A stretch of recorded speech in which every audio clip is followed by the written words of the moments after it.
It's funny that we're doing this. It's funny that we're doing this today, because I saw you guys in Paris, met you in Paris.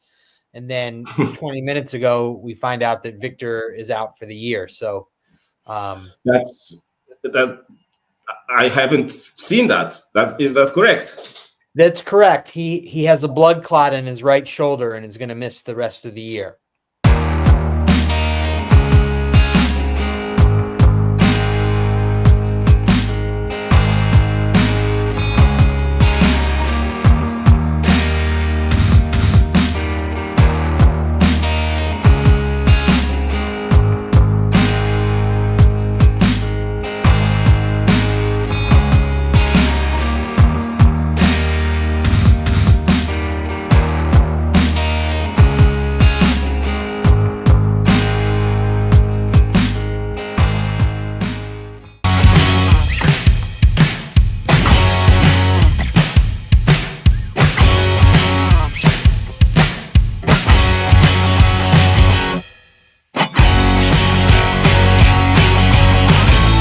Jeżeli chcesz mieć własne boisko do koszykówki i nowoczesne kosze do grania w basket, to wejdź na stronę www.hoopencourt.com.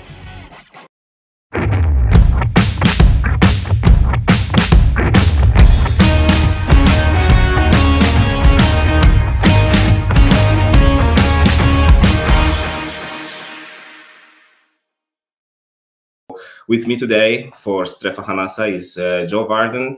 And Joe is a senior writer for The Athletic, so part of New York Times, if I'm not mistaken. And I had the pleasure to talk to Joe in Paris when I was in Paris, and we decided it was Joe's idea actually that he could come, and he was great enough to join us today.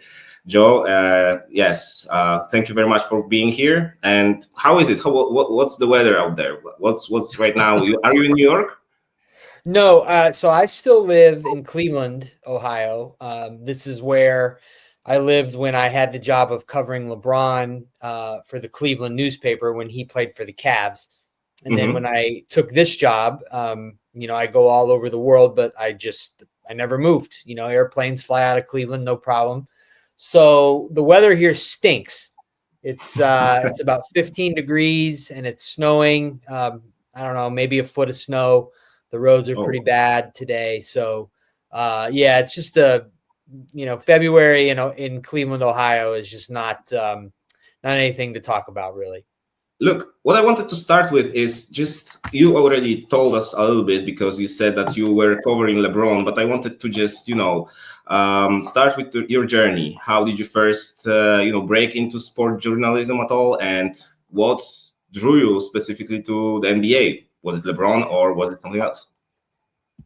Wow. Well, I mean, what I wanted to say before we start talking about that is I wanted to tell your listeners or viewers or however they digest this podcast that the way that we met, Damian and I, is actually I was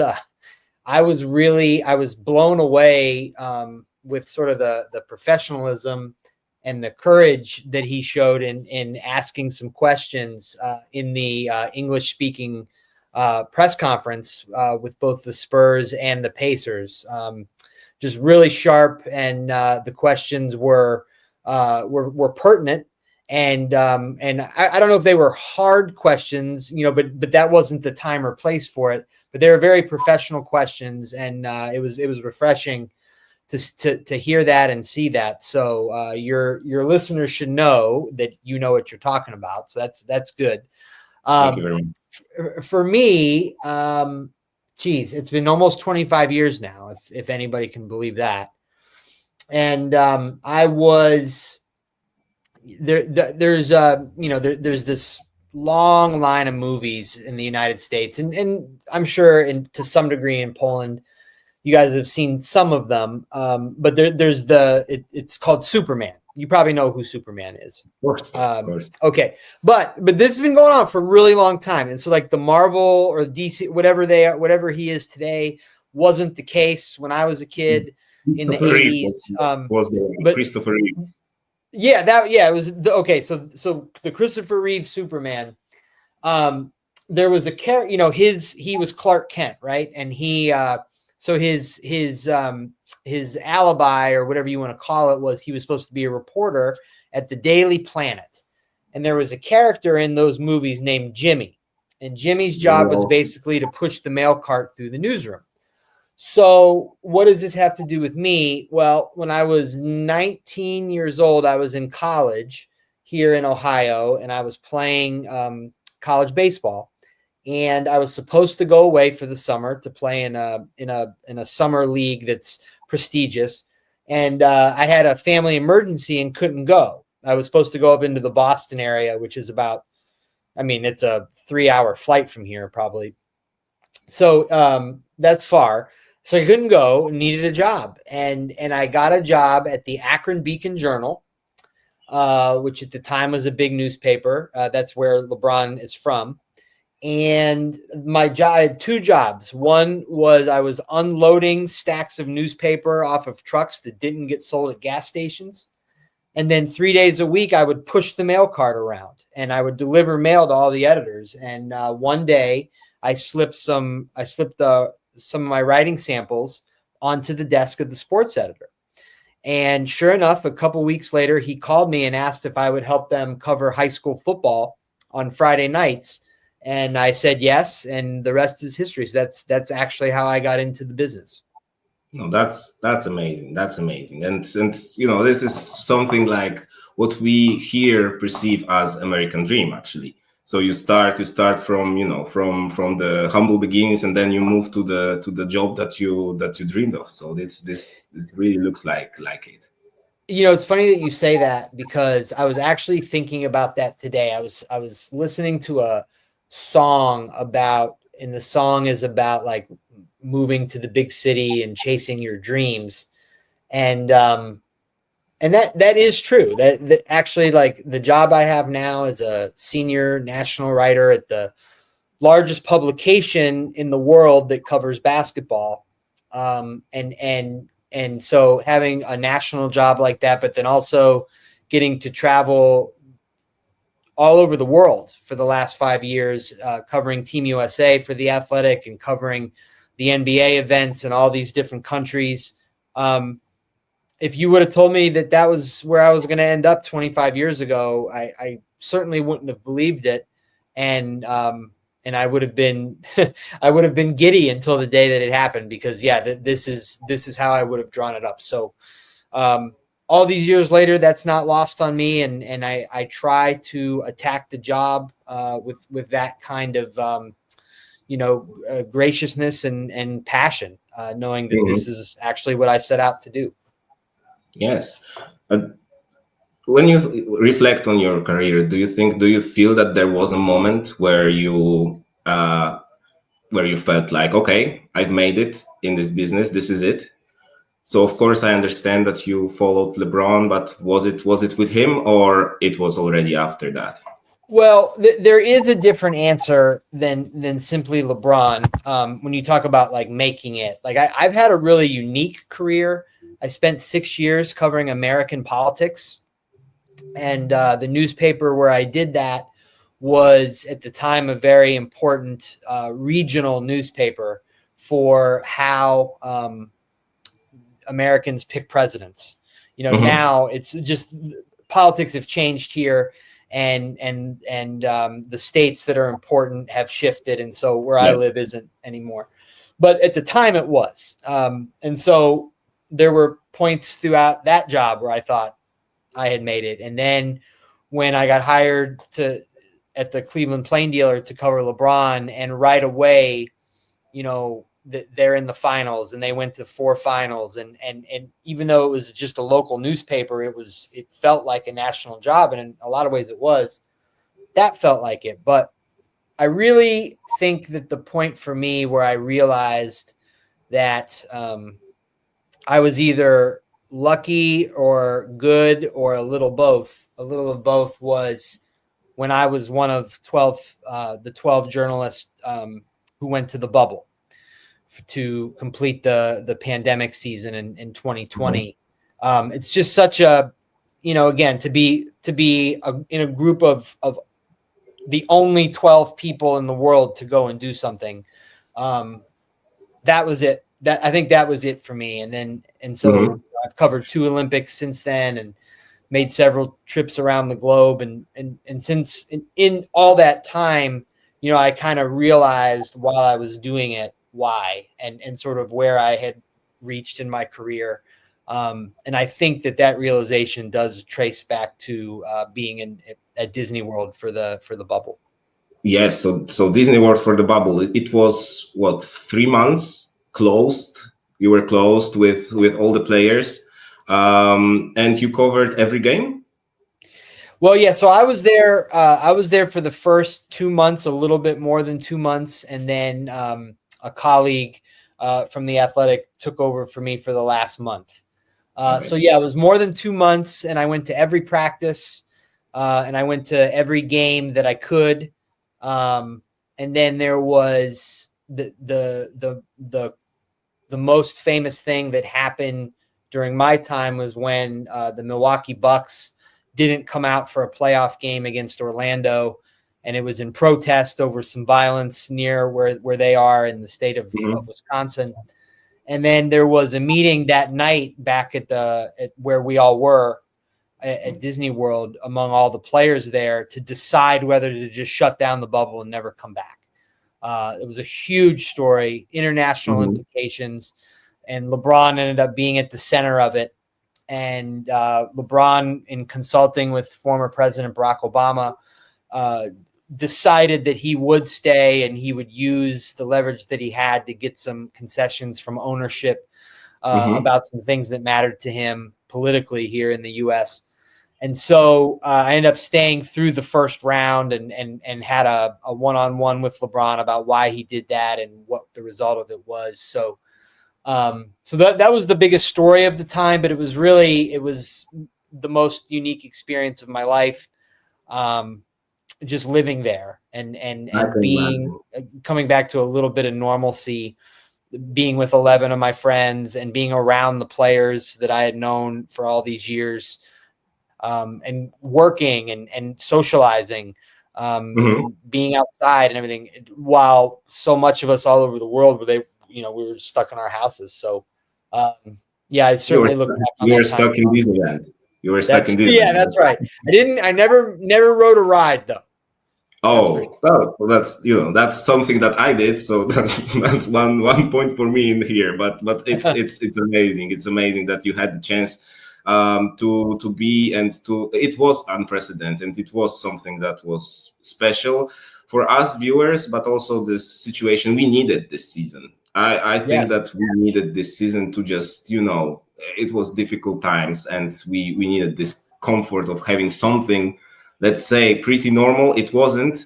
But again, when I'm thinking about the bubble championship, I don't have this type of asterisk next to it saying, oh, it was a bubble, so it was easier. I actually have a feeling that it might be more difficult. What do you think about that from your perspective? So I would 100% agree with you. I don't ever put an asterisk by it. And it's because everybody that was there played under the same rules. So it's just like playing, whether the rules are you have to fly all over the country and play games in one arena and then in the other. Everybody has to do that. Or the rules are you live in Disney World and you can't leave the premises and you got to play every game there. Those are the rules. So I will say that the rules that everybody played under did benefit the Lakers. Why? They were older.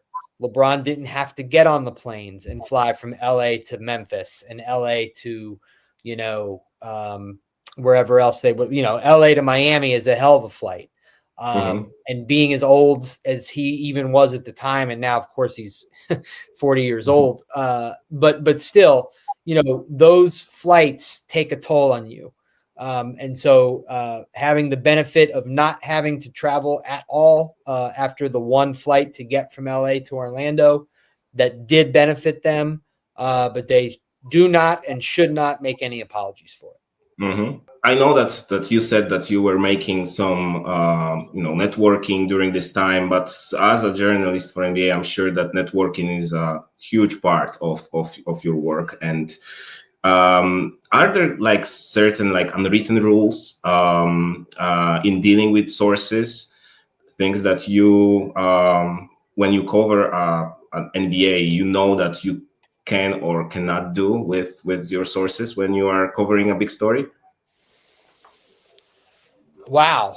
I mean, the answer is certainly yes. I don't know if they're written or if they're unwritten. I don't know if somebody put them down somewhere, but there are pretty widely agreed upon rules of engagement, that when you are talking to any source, whether it's someone that you've known for years or it's someone that you haven't had the chance to meet formally, and you're speaking with them on the phone or in text or in email, you have to say to them whether you intend to quote them. And so if you don't say that, then you cannot use their name. If you do say that and they decline to be quoted by name, then you can negotiate what you do with the information. I won't bore your listeners with the ins and outs of that. For them to keep in mind, I don't know in the Polish papers like how much this happens, but if somebody says to you this is off the record, it has to be before they tell you whatever it is that they told you. Okay. You also have to agree to it. So if someone says, hey, just to use an example of something that happened today, and the Spurs announced this, by the way, so this was not sourcing, but let's say that there was a source in the Spurs who called me on the phone and said, hey, Victor Wembanyama is going to miss the rest of the season with a blood clot in his shoulder. And then I would say something to the effect of, oh my God. And then he would say, well, by the way, that's off the record. That doesn't fly. Anything, that is something that has to be agreed upon after the fact. Otherwise, like I think that in the NBA, like, yes, that there is something to be said for managing relationships, but the way that I go about my job, and I think the way most of us the way we go about our jobs is we're out to find out the information and to report it.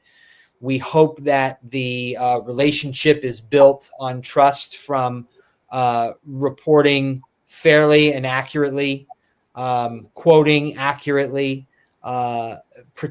protecting a source's identity if they ask for it and if there is a good reason for that. I think that's how you do it. Anything else that you might think of to try to curry favor with the source is not something that I'm interested in, and I don't think that happens very often. Okay. So we've met on several press conferences. Are you going to press conferences right now? There was the All-Star weekend. You were there on the All-Star weekend? Oh yes, in San Francisco, yes. And you have been on the press conferences that they have there? Yes.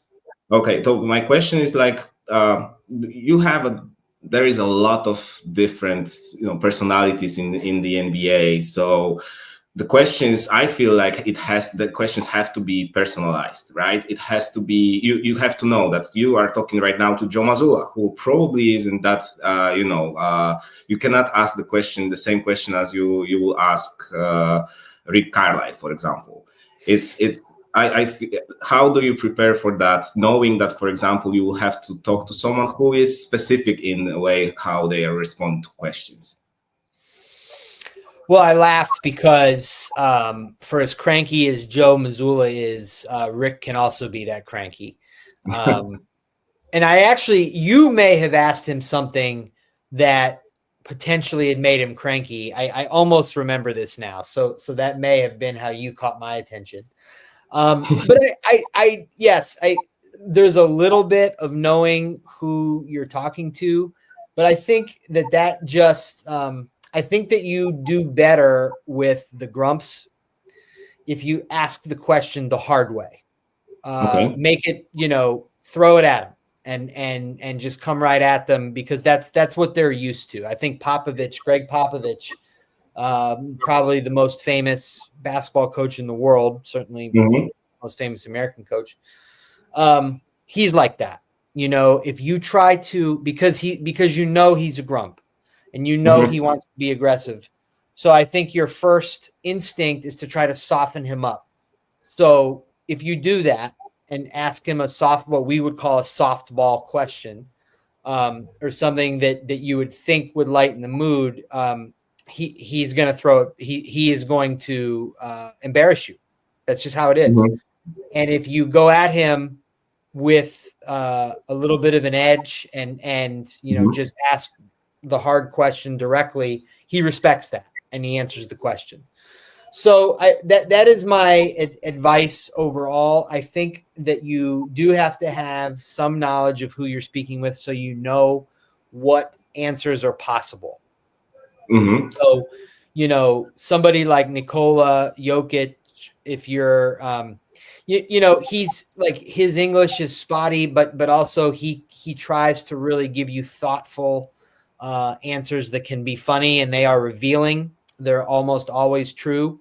And so you can go into a press conference with him and ask him what you want to ask him. I think when you ask Luka Doncic what you want to know, he may not say much. LeBron probably will. Steph Curry probably will. And just on down the line. So it's just a matter of knowing who you're talking to set expectations for what you might get. When you were showing those examples, I'm thinking if you have a favorite interviewee, or is it something that you don't pay attention to? Like, you are excited to talk to someone that that they will provide great insights, or it's just fun to talk to, and that it's... No. There are definitely players that you look forward to talking with, and coaches that you look forward to dealing with, because that the conversation will be worth your time. And I think, just to use the biggest example, one of the most important pieces of basketball history was this team that just won the gold medal in Paris, the 2024 USA men's team. If you compare the rosters in terms of resumes from the 24 team to the 92 team, the 24 team is the better team. Now, there's going to be lots of debate about that, but so you're talking about arguably the most talented team in history. And for me, it was it was so fun to cover them, because that you've got three of the greatest players of all time who are all willing to engage with you and help you with your story and speak to the questions.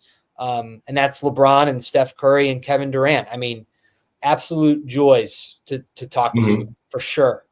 And then, like Anthony Edwards is incredibly candid and can be hilarious, and also get himself in trouble with things that he says. Yeah, that's correct.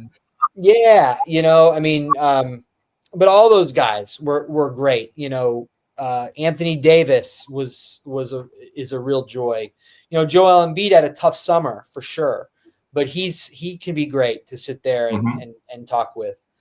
So, Steve Kerr is just one of the finest men in the business. And then Tyronn Lue was on his staff, and Eric Spoelstra was on his staff, and then Mark Few from Gonzaga. I'm not sure how big college basketball is over there, but so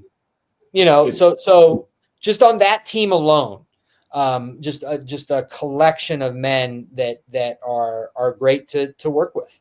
No, that's and for us as viewers, as fans, it was amazing to see those three, as you said, the best players in the world, competing on the highest level. And you could see that there is a difference in KD, how KD started to defend. Like I said to Kamil, who is the owner of this podcast and also played for Polish national team, that I said to him, look, this is something that you do when you play with the, shirt with the flag on it. And that was visible. And I said also to him, it was like a movie, and actually they did a series about it. I'm still, I haven't yet watched it. I'm going to do it as soon as possible, but it's amazing to have this time of our life to have those players. So, and I will start with Jeremim Sochanie. So he's a Polish national Polish national player, and we are waiting for him for Eurobasket this year. We will have in our city, in Katowice, in one of our cities in Poland, we will have our group stage. What do you see in Sochanie? What do you think that could be his ceiling? From my perspective, defense, of course, but we are talking about 22 years old guy who still has a lot of potential. Yeah, I mean, so first of all, I think, when he had his, I believe it was a back injury, yes, the Spurs suffered from that. So, I think when he's on the floor this year alongside some of those other guys, they're better. So that's a good thing for him. I do like his size and physicality on the wings. When I think of him, I always think about shooting the one-handed foul shots, which suggests that there's a problem there. But I think he's got a chance to be a good player. I mean, he's, like you said, he's 22, incredibly athletic, can get to the rim, can defend.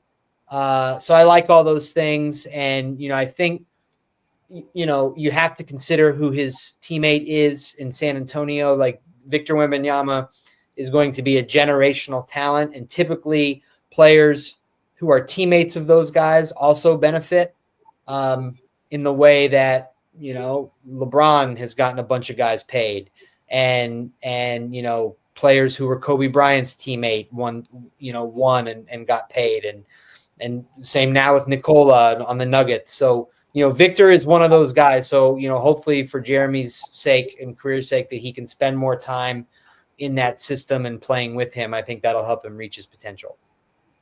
And yes, and I know we have just 1 minute, but I want to ask you about Cleveland Cavaliers in this case. So I feel like they won the trade deadline because of the fact that, of course, they didn't have the possibility to bring Luka in, but they added a piece that could really make a run in the place. What do you think about Cavaliers right now? Yeah, I'm going to spend a lot of time with them here the rest of the way. That they've, I think they're a game behind the Thunder, maybe 2 games for the best overall record.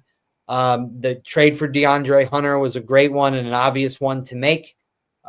Here's the concern, that they have a few players who physically have not held up well come playoff time in the front court.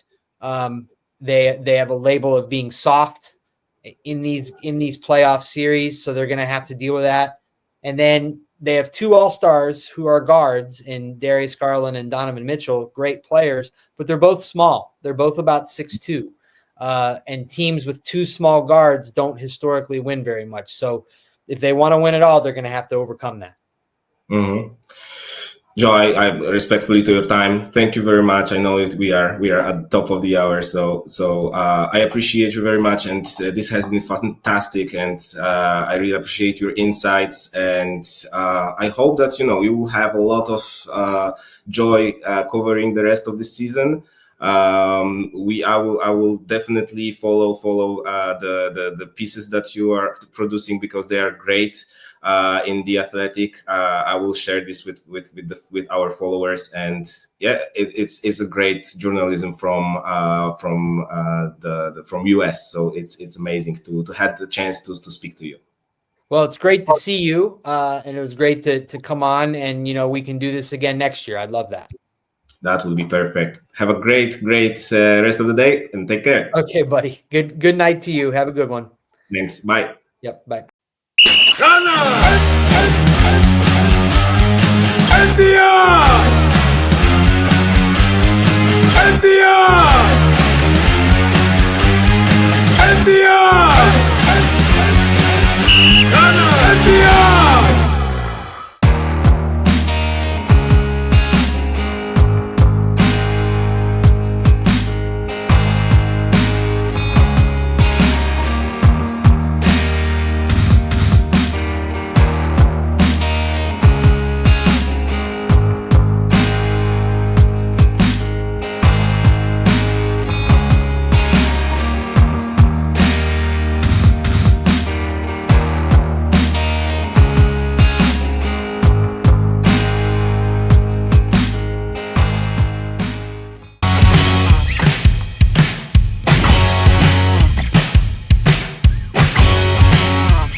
Jeżeli chcesz mieć własne boisko do koszykówki i nowoczesne kosze do grania w basket, to wejdź na stronę www.hupencourt.com.